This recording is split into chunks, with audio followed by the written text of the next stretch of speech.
Why should anyone join this Discord? Why wouldn't you want to? It's not fake, it's genuine, it's authentic.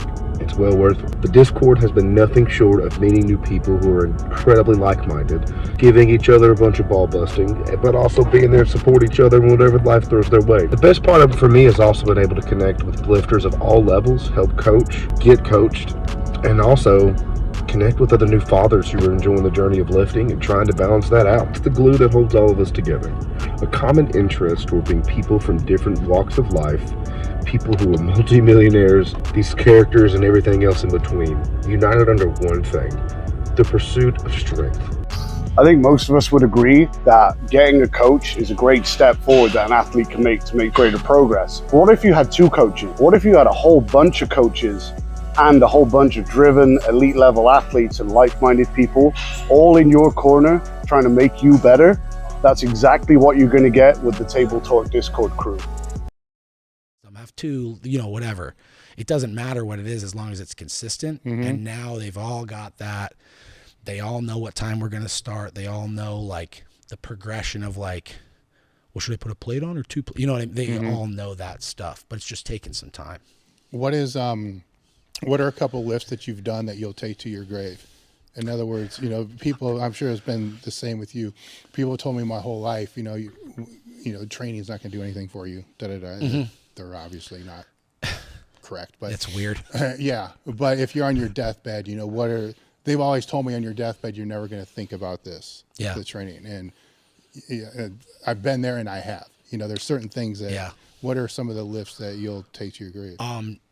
Not to be like weird, but I think probably the biggest one for me was I handed out a 429 bench to my wife at semifinals, and that was, for me, watching that was like the coolest. That's one of the lifts that's like in my top 5 for sure. And I didn't even do it because we had seen 2 arm breaks that year, I think 3 on females with 400 plus pounds. She had had crazy forearm pain for months, couldn't figure out what it was, got an MRI, like didn't know. Her best one board at the time was like 415, and she benched 429 on a third. Mm-hmm. So it was like, she's got kind of long arms. So she, like when you hand out, you see her like, she's really calm under weights. So she'll take it out and like adjust and shit.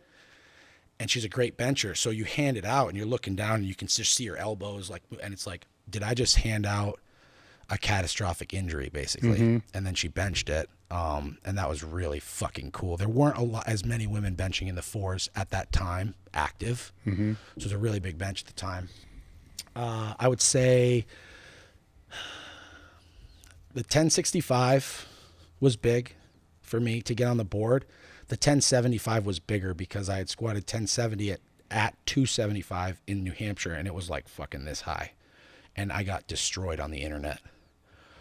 I don't know if you remember this, but the release of Westside versus the World, it was the weekend after I did 1075, a weight class down, and an APF meet was buried.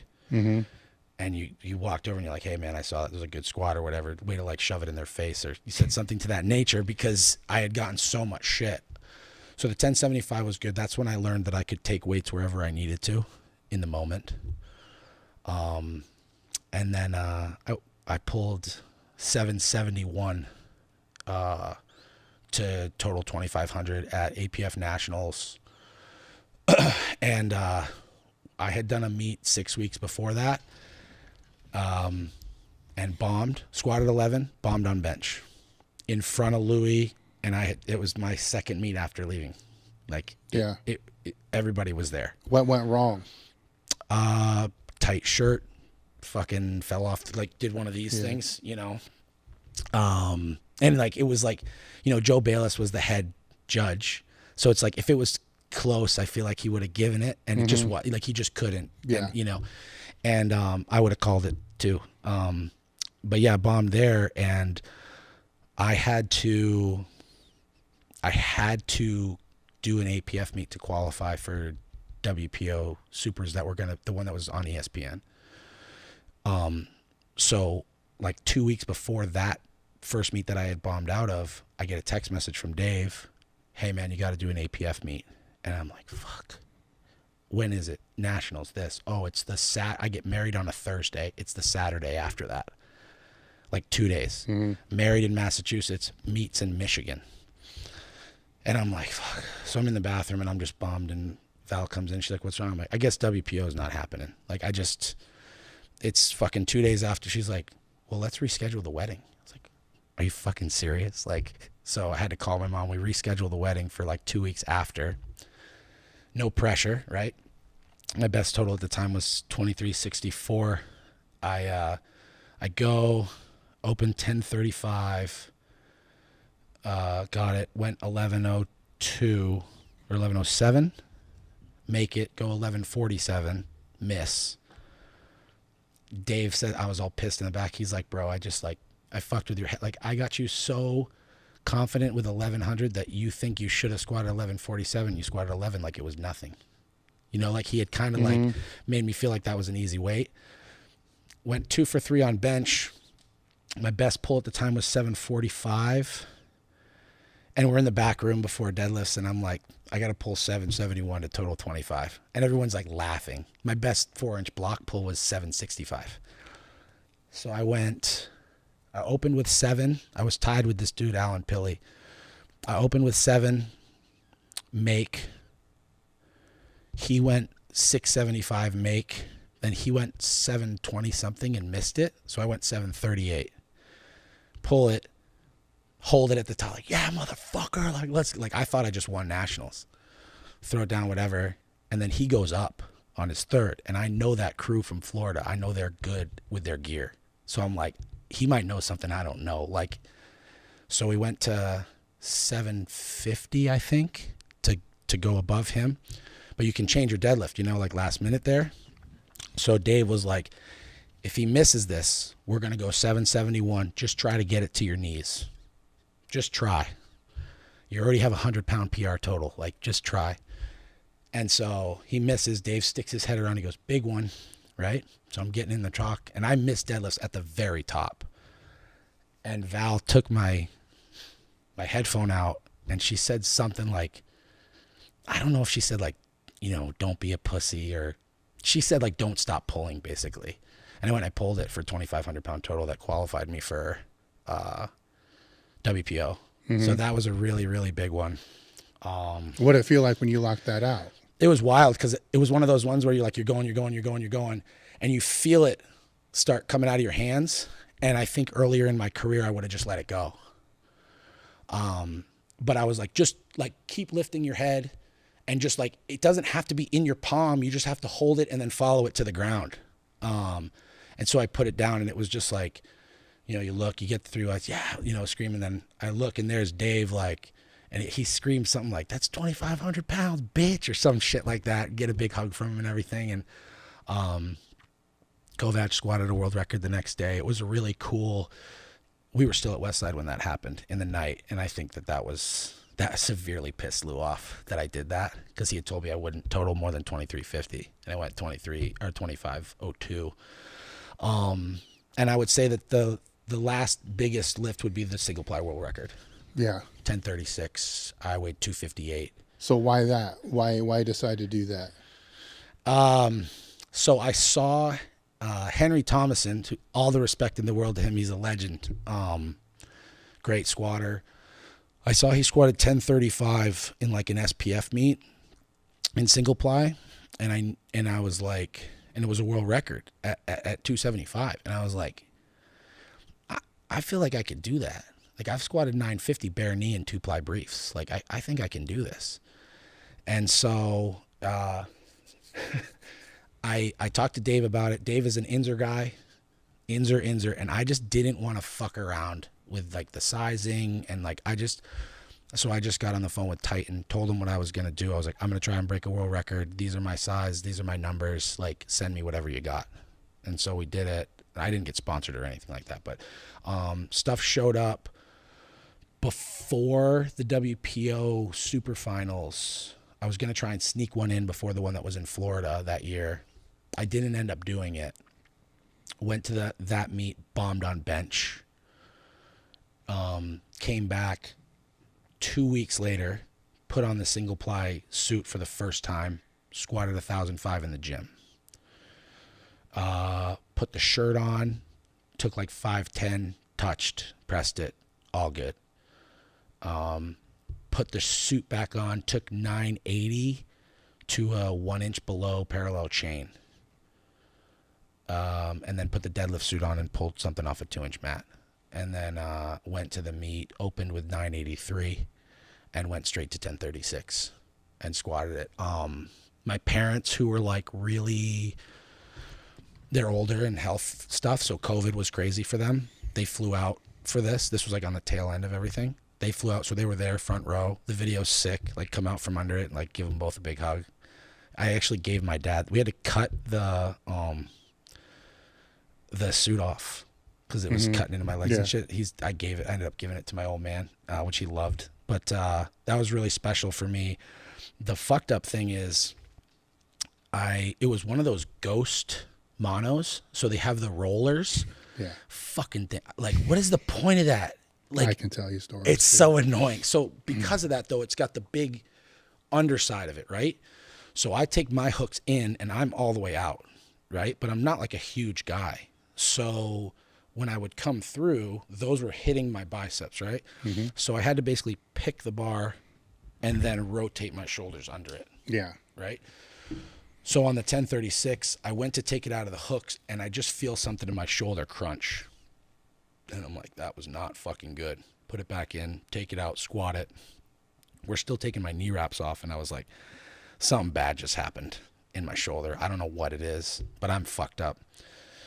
Token bench, put my shirt on, got it, pulled 738, whatever, total like 23 something. And on the way home, like my whole arm is fucking numb, tingly. I'm like, I don't know what I did. So like a dumbass, like 2 days later, I go golfing, play 18 holes, like whatever. And for some reason, I was stuck on this thing where I was like, I should be more athletic and be able to train closer after a meet. I don't know why I was on that shit. But I went into my little garage gym and I just started doing pull-ups, which I never fucking do. By the following week, I couldn't bench an empty bar. I had like crazy nerve pain down my arm, like to the point where like I would bring it down and it would just stop. So they think basically what happened was like I shut something off in the back of my shoulder with the squat and then doing the pull-ups, like tacked down all my forearm shit and the nerve and all this stuff.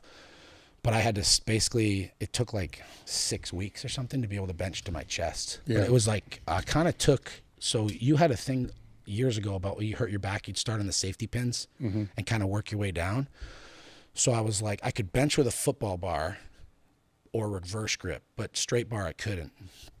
So I just started going like straight bar, super wide, so shorter range of motion, 4 board, sets of 10, until I could do it with no pain, and then 3 board. Yeah.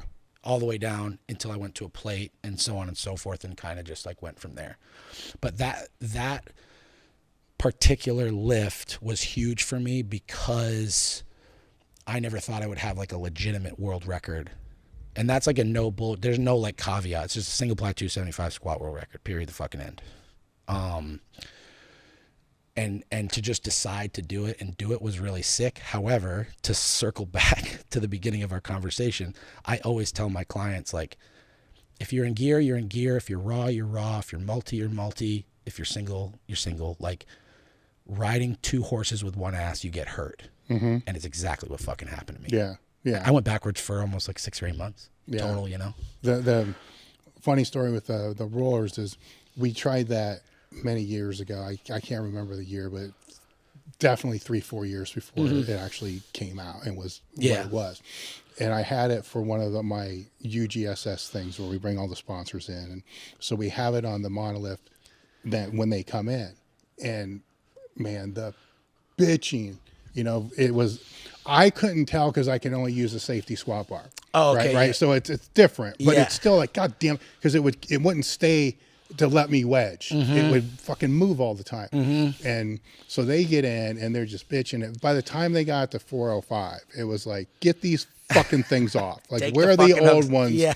And it was bashing their arms because it is lower. It was fucking rack height up, which was another big one. Yeah. It was moving around so they couldn't wedge right. So when I saw the popularity of that, I'm like, how in the two things are going through my mind is, first off, were all those people fucking idiots that came out and trained because they all squatted over $1,000. Right. There's 5 people squatting over $1,000 that day. Yeah. And I'm like, okay, so they're not stupid. They know what's going on. Yeah. But I'm like, I don't see, because the bench is fucked up too. Sure. Because now you're trying to like. Oh yeah, because they have it on the bench too, right? Yeah. And it can go. Yeah. So you're trying to, get everything set, and it's, unless somebody's holding, because you know how when you're getting set on the, if you're benching, I'm pushing the bar forward so it won't move anywhere on you. Yes, exactly. And it's but that was an interesting thing. Trying to reinvent the wheel with something that's like, I get the idea behind it. No, I get the idea, but in application, it's no good. And it's because we used it was just UHMW. It wasn't like a stainless steel roller. It wasn't angled. It was just UHMW that was welded in there, so it would spin and kind of go back and forth easier, which is kind of dumb because it's how you only got to scoot. Like and if it's a big enough weight that you can't move it yourself, whoever's taking that weight has 4 of their own spotters on the platform that will fucking move it for them. Yeah, pretty much. That fucked my shoulder up good. If I saw one of those now, I would probably make him take the hooks all the way out and try to get my hands inside of them. You know what I'm saying? But it's like, that was an interesting thing. That was the last thing I thought would happen. Because with the single ply stuff, I don't know. Obviously, you probably lifted that early on. With it, yeah. It's like one of those things where it's like, I've been squatting 1030 for years, but when I picked that up, I was like, I'm in fucking danger right now. It's different. I have no compression anywhere. Yeah. And the funny thing was, like, as I was lowering it, like going, I'm like, am I going to come up with this? You know what I mean? Cause I had the biggest thing I had taken, it was 1,000 or 1,005. And I was like, I don't know if I'm going to even fucking stand up with this shit, because you're just getting so much less feedback from the equipment than in, like, with the canvas, it's like you're sitting, like pressure's going up. Like you can like feel like you're like, I'm almost there. And very rarely when you're fighting the pressure like that, are you not going to come out of the bottom. Like you're at least going to come out. With this, it's just like, I'm going to the hole, I guess. I don't know if I'm going to come up with it. Which was really fun for me because I hadn't been under a weight that scared me in a long time. Yeah. And it spooked me. And I was like, fuck yeah. Like, cause that's part of this. It should be scary. Yeah. Also with the single ply stuff, just like a side note, like another reason why I wanted to jump into it is if bandy shirts became the norm, I think I would tend towards single ply stuff, because single ply people would never be down with those. And I don't have a big problem with them. I just don't have interest in them really. Because I have such a hard time in a bench shirt. For me, I would feel really goofy benching 640 in a poly and then getting in one of those and benching something bigger. So I would go in the other direction. If those were to become like the standard, which they might, who fucking knows? And I won't say I'll never ever get in one of those or whatever. But as it sits right now, they don't interest me to that point. So the single ply was a way for me to be like, okay, like I'm not going to go raw. I'm too old to go that way. I have too many dings, like whatever. But the single ply would, like, if that stuff became like the norm of multiply, I would definitely at least